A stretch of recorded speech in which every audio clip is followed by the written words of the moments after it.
At one time, Mark Cuban was someone that I had a lot of respect for. Self made billionaire. He's great on Shark Tank.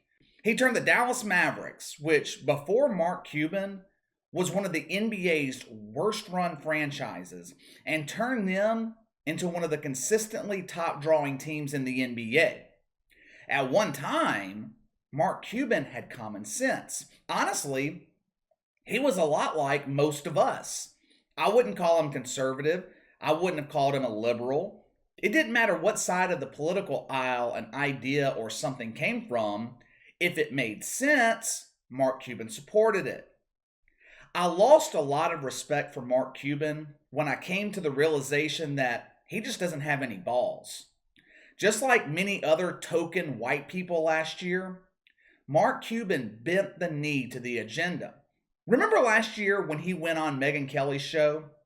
Mark Cuban is no dummy. Megyn Kelly made Mark Cuban look as dumb as Stephen A. Smith, to be honest. She questioned him on NBA players supporting Black Lives Matter. He couldn't defend it. She questioned him on NBA players supporting the Defund the Police movement. He couldn't defend it. She questioned him on the NBA's dealings with China. He couldn't defend it. Mark Cuban went on Megyn Kelly's show clinging to what little remaining credibility and manhood that he had left, and he left her show castrated.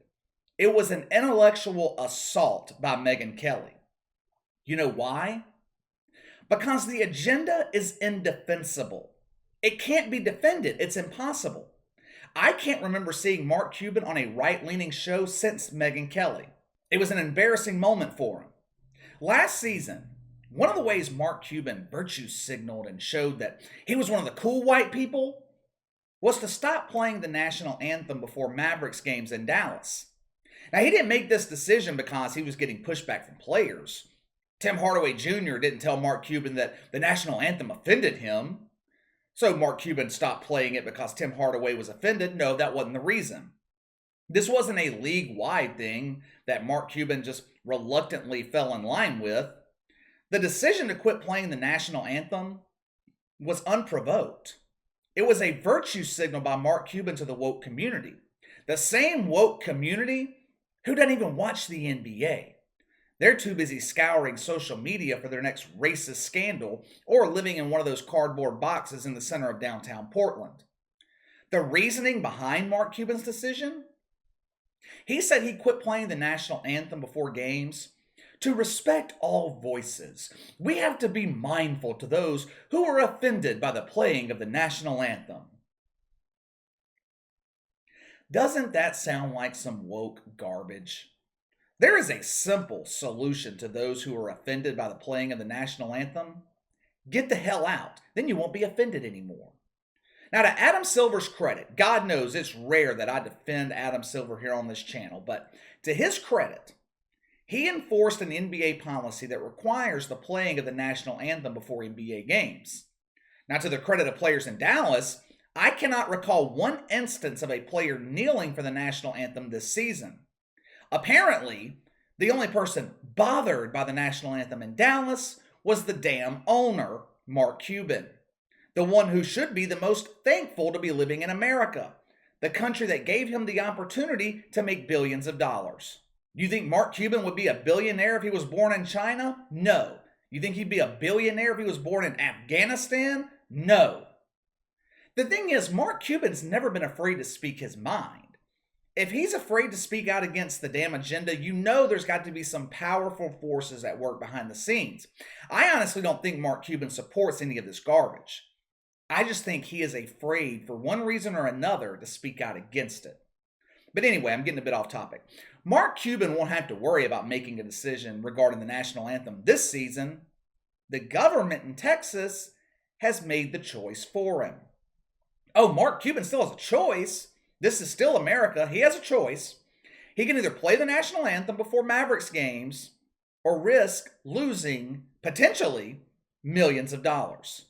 Now, you may be thinking, how can he lose millions of dollars for refusing to play the national anthem?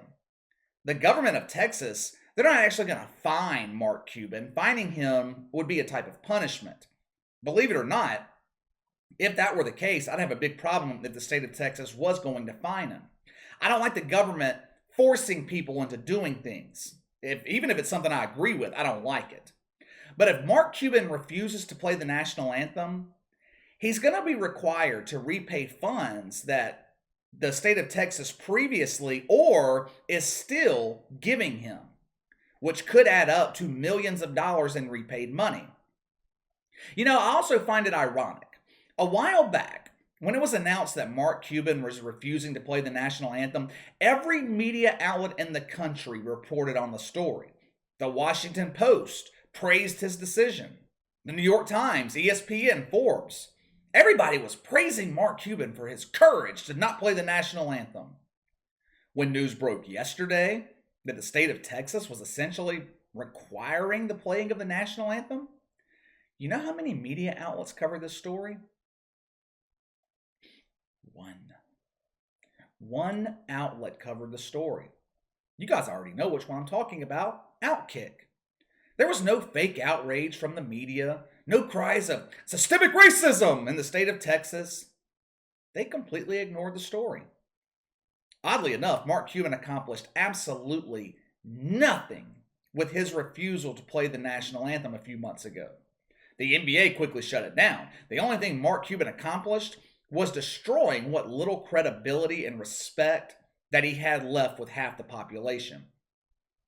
All right, time to let me know what you think. Give me your thoughts on the state of Texas requiring Mark Cuban and all other athletic events in the state of Texas to play the national anthem before sporting events.